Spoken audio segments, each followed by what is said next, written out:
Muy buenas tardes, amigos de YAP TV. Gracias a la bendición de Dios estamos viviendo la jornada del martes 28 de junio del año 2021. Vamos a dialogar en esta tarde con el economista Carlos Anchundia Zapatier. Él es expresidente del Colegio de Economistas del Guayas, sobre un tema importante. Con esta pandemia, ¿cuáles son los cambios que se han dado en el agro, en la economía ecuatoriana, y cuáles son los retos que tiene el gobierno del presidente Guillermo Lasso? Damos a conocer, a propósito del tema de las noticias, hasta que establecemos contacto con el economista Carlos Anchundia, los titulares que marcan la agenda del momento. En mayo se redujo el número de ecuatorianos con empleo pleno, mientras el desempleo está en el 6.3%. Mucha atención, no se retendrá IVA de gobiernos autónomos descentralizados, esto tras un dictamen de la Corte Constitucional. Pescadores incendian un barco usado por piratas para robarles en Santa Rosa. Se declara un fuerte incendio en una estación de tren de Londres, esto en el contexto internacional. Leonidas Issa gana con amplia mayoría a elecciones de la CONAIE. Jueza declaró vulnerado el derecho a la defensa del alcalde Jorge Yunda. Todo gira en torno a lo que ocurra el día viernes cuando haya un pronunciamiento del Tribunal Contencioso Electoral. Mucha atención.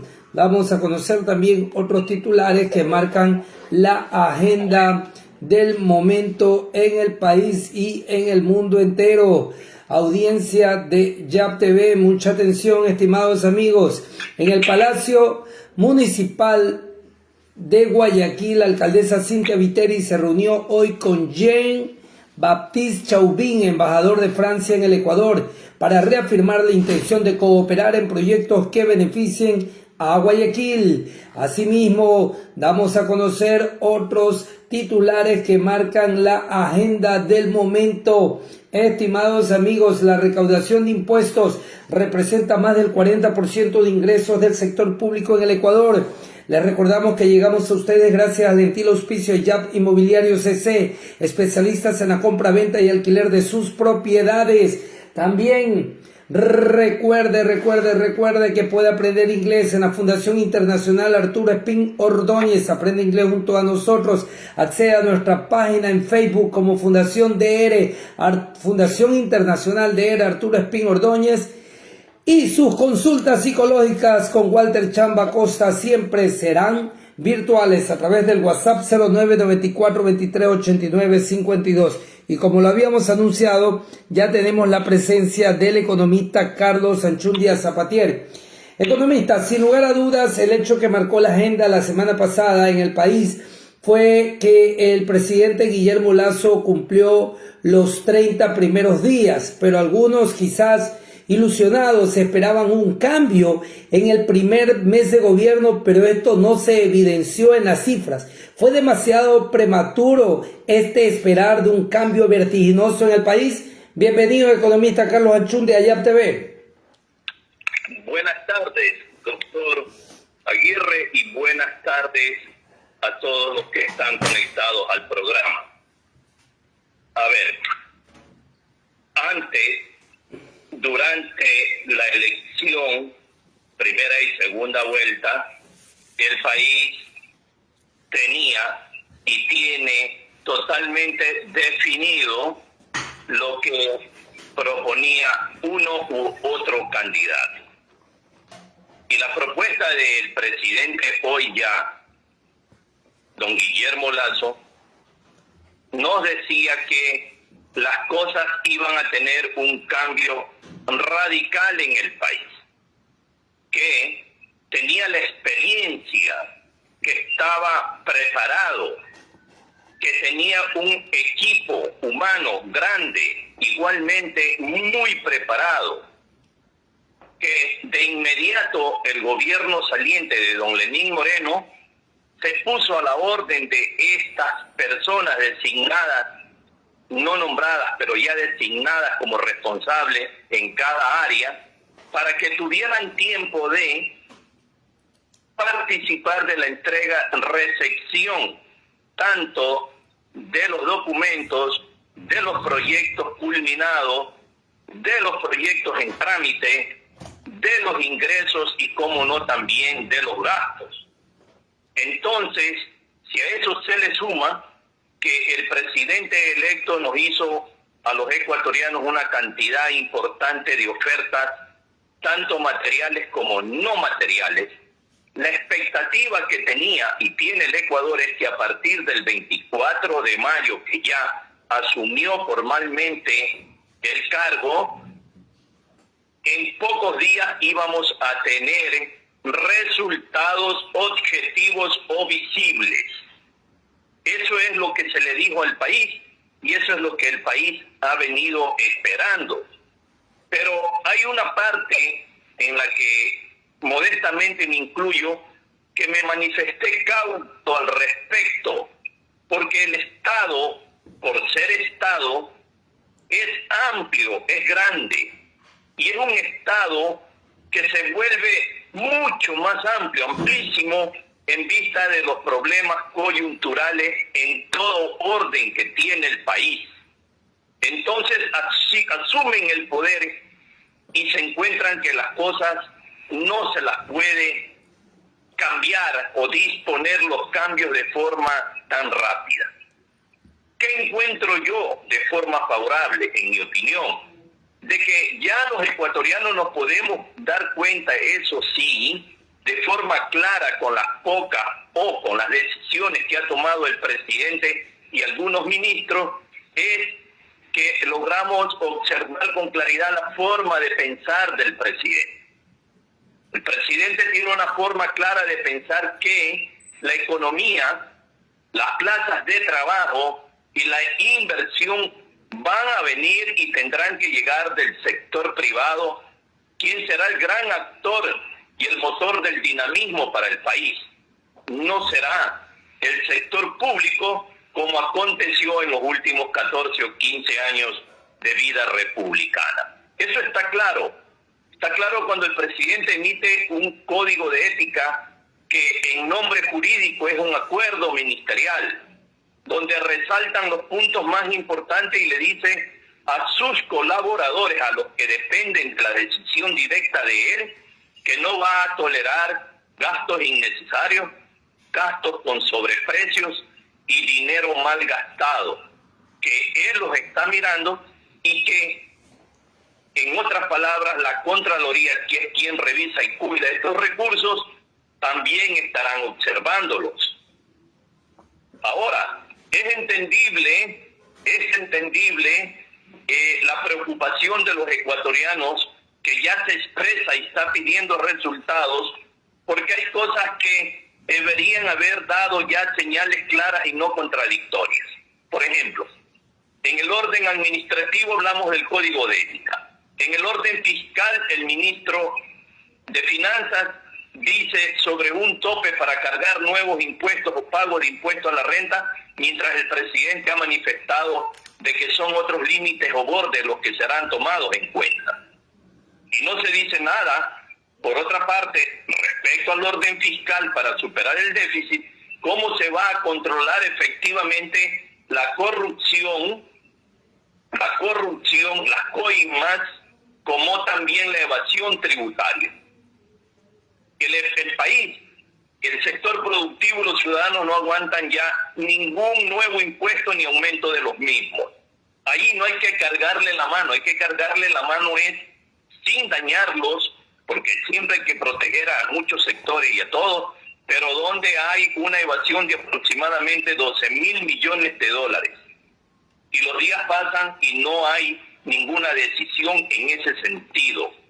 En el orden productivo, también hubiera querido el Ecuador que transcurridos 30 días y 75 desde que se hizo el diagnóstico, ya ahorita hubieran acciones y no que sigan los diagnósticos, acciones, ya tener los 1.000 millones en el Ecuador a la orden de los funcionarios del Banco de Fomento entregando los créditos.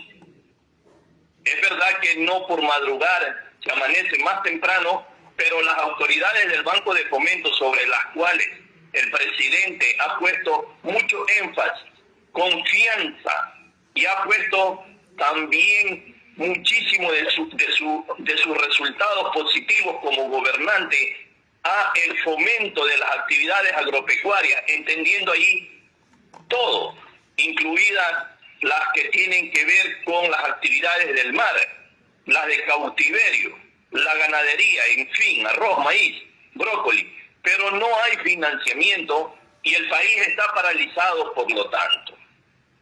La obra pública no tiene fondos el Ecuador, no tiene recursos el país. Los acuerdos públicos y privados, yo creo que va a ser el camino que el presidente, en los que ya están contratados por el gobierno anterior, va a darle énfasis y los va a poner a mover, y en otros sectores hará otros acuerdos públicos y privados. Y la gran prueba para todos estos aspectos que tienen que ver con la vida nacional, estimado Raúl y oyentes, será cuando envíe sus proyectos de ley a la Asamblea Nacional. Sus proyectos de ley tributarios, sus proyectos de ley laborales, sus proyectos de ley para concesionar campos, minería y modernizar el petróleo.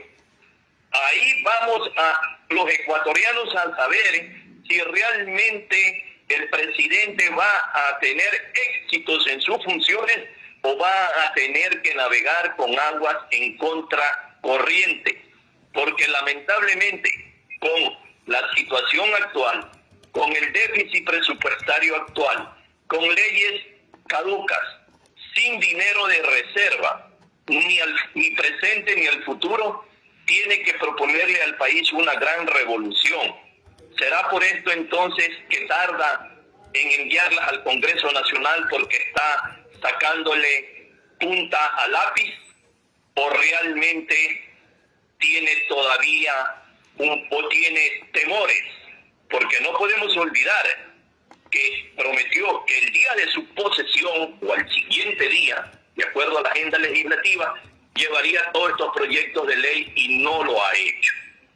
Entonces ahí hay una falta a la palabra. No digo que el presidente ha mentido, cuidado, sino que él prometió y no lo ha cumplido.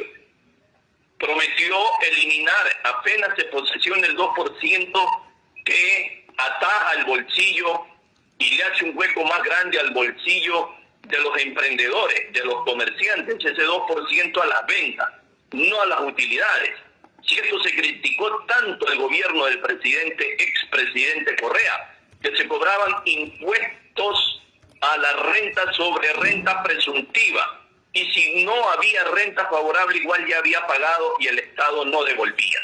Y ahora hay este 2% que grava las ventas brutas de un gran sector intermedio de la economía que realmente lo saca de mercado y crea muchísimos problemas financieros, y esta ley o este decreto no es eliminado y pasan los días.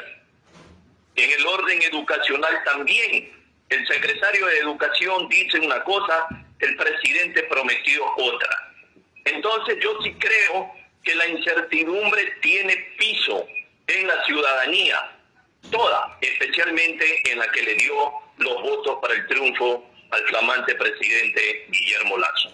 Ahora, economista Carlos Anchundia, para algunos la llegada de la pandemia destruyó las economías, pero especialmente en lo tecnológico, pero para otros lo que se adelantaron fue los procesos, porque el tema de que las plataformas de redes sociales iban a predominar en comunicación, en producción, incluso en ventas, eso era algo que se veía venir, sino que las naciones, especialmente Ecuador, estaban en negación. Guillermo Lasso se encuentra con este cambio de era. ¿De qué manera lo puede enfrentar con un mundo más digitalizado, donde las oficinas, por ejemplo, están dejando de ser menos utilizadas, donde en el campo se están utilizando drones? En definitiva, estamos viendo un mundo diferente en cuestión de un año. ¿Cómo enfrentar esto, economista Carlos Anchundia? Porque para todo se necesita inversión.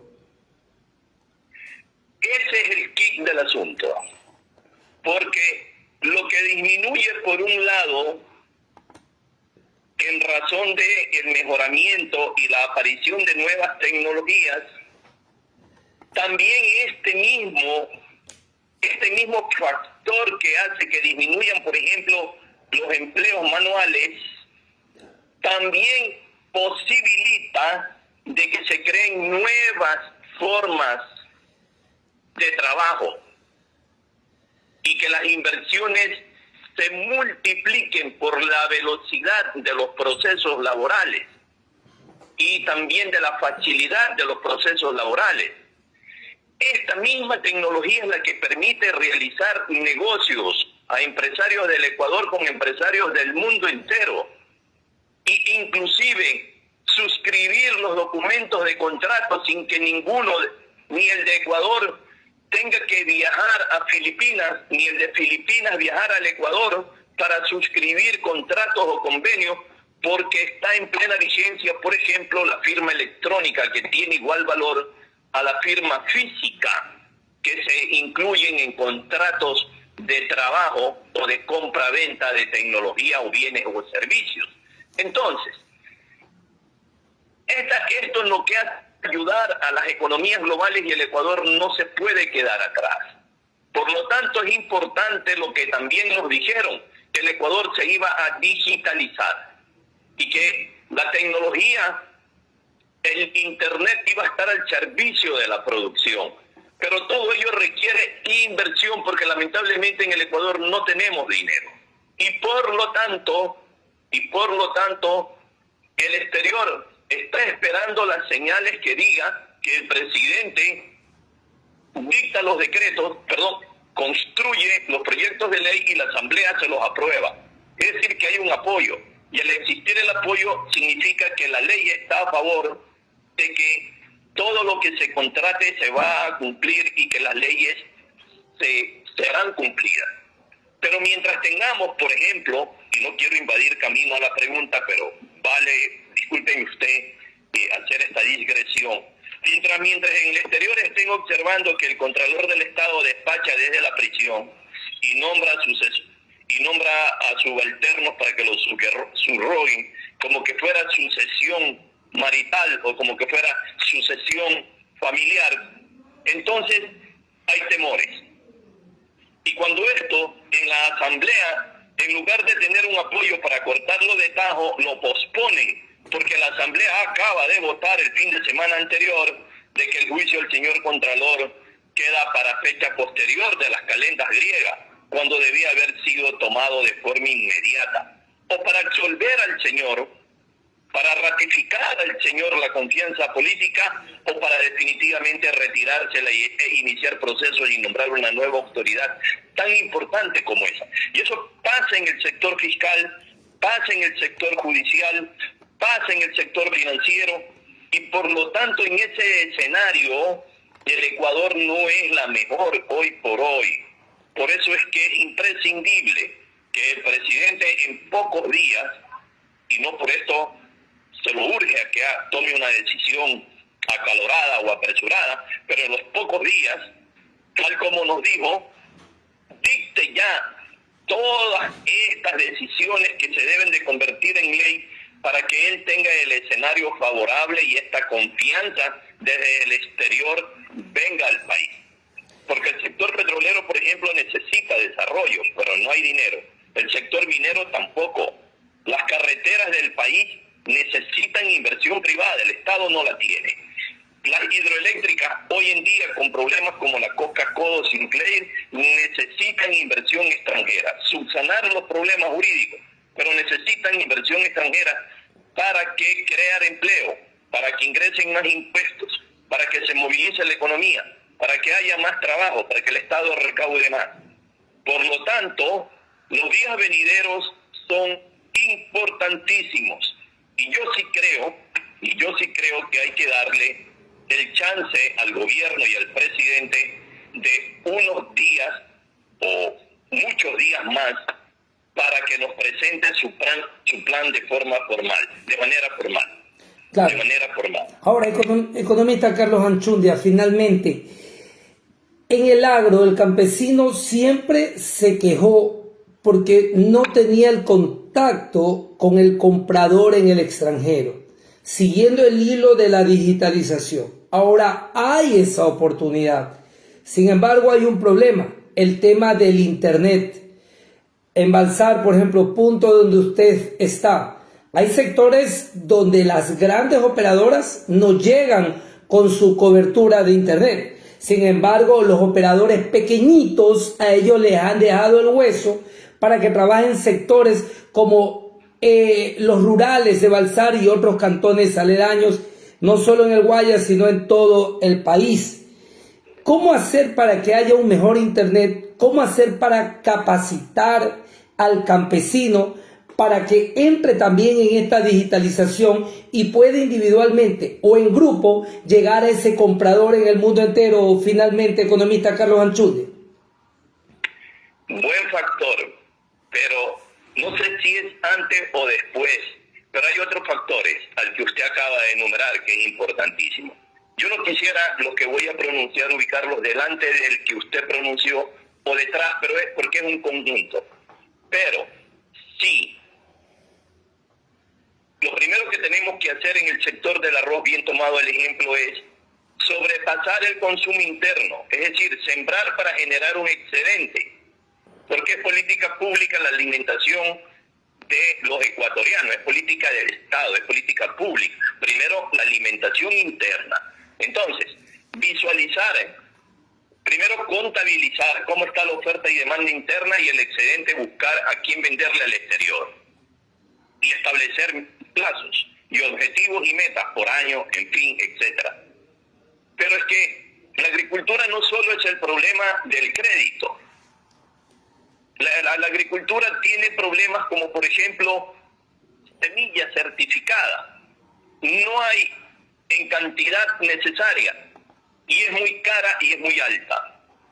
Si el combustible como el diésel, que se utiliza para las actividades agropecuarias, para bombear agua o para sacar agua del cultivo o para introducirle agua para que la planta se desarrolle de acuerdo a lo que necesita y a las necesidades agronómicas y técnicas, sube, entonces dejamos de ser competitivos. Y no solo sube eso, estimado, suben los sacos, sube el urea, suben los pesticidas que están afectando al cogollo. Y esto ocurre con el maíz, y ocurre con el arroz, y ocurre con la soya, y ocurre con la siembra de papaya. Entonces es un problema que tiene que ser tomado por el Estado de forma global.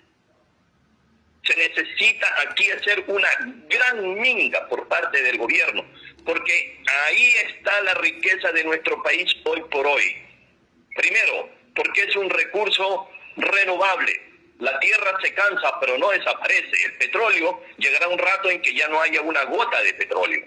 Lo mismo el oro, el estaño, la plata, allá en las cordilleras de nuestra nación. Pero algún rato se termina. Mientras tanto que el sector agropecuario, la tierra se cansa, pero no se termina. Hay que tratarla, hay que cuidarla, hay que volverla a regenerar, hay que sembrar árboles frutales mientras se están desarrollando ciclocortos, hay que proveer de maquinaria, cosechadoras, aradoras, hay que proveer al sector ganadero, hay que darle una buena política de control de precios de la leche, del queso, del arroz, del maíz, porque ese es otro problema. Como es un mercado no imperfecto, sino un mercado perfecto, lo que pasa en las pequeñas comunidades, porque hay 5 o 6 señores que son quienes tienen la compra, que se llama, de productos, y entre ellos es fácil ponerse de acuerdo y ponen un tope que siempre está por debajo del precio de sustentación. Entonces, si usted no le vende a B y dice tal vez me voy a donde C y ahí me lo van a pagar a más, no, porque el comprador A con B, con C y con D están de acuerdo no pagar más al precio que ellos ya están predispuestos a pagar, estimado doctor Raúl Aguirre. Entonces, es un mercado perfecto y cuando se trata de producción lo que necesitamos es la imperfección del mercado para que la libre competencia, donde no haya monopolio, la puja entre compradores haga que el precio suba. Es por eso que cuando había libres fronteras de los hermanos colombianos y peruanos que ingresaban al Ecuador, venían ellos con una mejor capacidad y predisposición de compra, y a nuestros productos nos pagaban más. Y entonces el comprador ecuatoriano, en cualquier cantón de los que estamos ahorita hablando o pensando, se veían obligados ellos también, para no dejar de comprar, a subir el precio de compra. Ese mercado imperfecto es el que requerimos, y eso solamente necesitamos es un decreto presidencial. Necesitamos un decreto presidencial ahí, como se necesita un decreto presidencial para el porte y buen uso de armas, porque los ladrones se llevan en preso al agricultor, y cada día, por ese y otros factores más, se están viniendo del campo a las ciudades. Hace mucho tiempo, pero antes no robaban como ahora y asesinan como ahora al agricultor. Entonces el campesino salía porque no le alcanzaba lo que ganaba, salía porque no había un buen centro de salud, salía a la ciudad porque no había una escuela bien plantada, con buenos profesores, con buenas bancas, con buena enseñanza. Entonces sacaban a sus hijos del campo a las ciudades. Pero al final seguía en el campo porque le gusta luchar y trabajar. Pero cuando ya atentan contra su vida la delincuencia, entonces eso sí ya no tiene regreso, Raúl. Perfecto, muchas gracias a usted, economista Carlos Anchundia, como siempre todos los lunes aquí a través de YAP TV. Muchas gracias por su comparecencia y orientación desde el ángulo de la economía sobre lo que se puede hacer en el país. En definitiva, vivimos una nueva era, una gran oportunidad para todos, pero también es cuestión de presionar a las operadoras para que den un mejor servicio y orientar al campesino también para que llegue de manera directa, como usted dice, con seguridad, con una semilla barata, con una infraestructura adecuada, pueda venderle al mundo ahora sí de manera directa. Por eso la pandemia tiene también sus factores positivos, porque lo que hizo fue adelantar mucho de lo que estaba por venir. Muchas gracias, economista Carlos Anchundia Zapatier. El agradecido soy yo, Raúl. Buenas tardes para todos. Buenas tardes a usted, economista Carlos Anchundia. Les invitamos a compartir esta transmisión. Dele me gusta, compártala, tome el enlace, envíelo por WhatsApp, compártalo en sus redes sociales. Siempre esta información será importante para muchas personas. Hemos llegado a ustedes gracias al gentil auspicio de YAP Inmobiliario CC, especialistas en la compra, venta y alquiler de sus propiedades. Fundación Internacional Dr. Arturo Espín Ordóñez, becas de inglés, estudios de inglés en todas las etapas, desde principiante hasta avanzado. Ingrese a nuestras redes sociales, encuéntrenos como Fundación DR, de Dr. DR Arturo Espín Ordóñez. La psicología es importante, recuerden, la salud física es importante como la mental. ¿Cómo tenerla? Junto a Walter Chamba Costa, psicólogo. Con él realice diálogos, consultas, tratamientos, procesos de parejas individuales, de niños, adolescentes, adultos. Esta pandemia nos ha dejado a veces medio complicados, pero qué mejor que una consulta directa con el psicólogo Walter Chamba Costa. Todo es vía WhatsApp, desde cualquier parte del Ecuador. Contáctele al 0994 23 89 52. Somos YAP TV, comparta esta transmisión.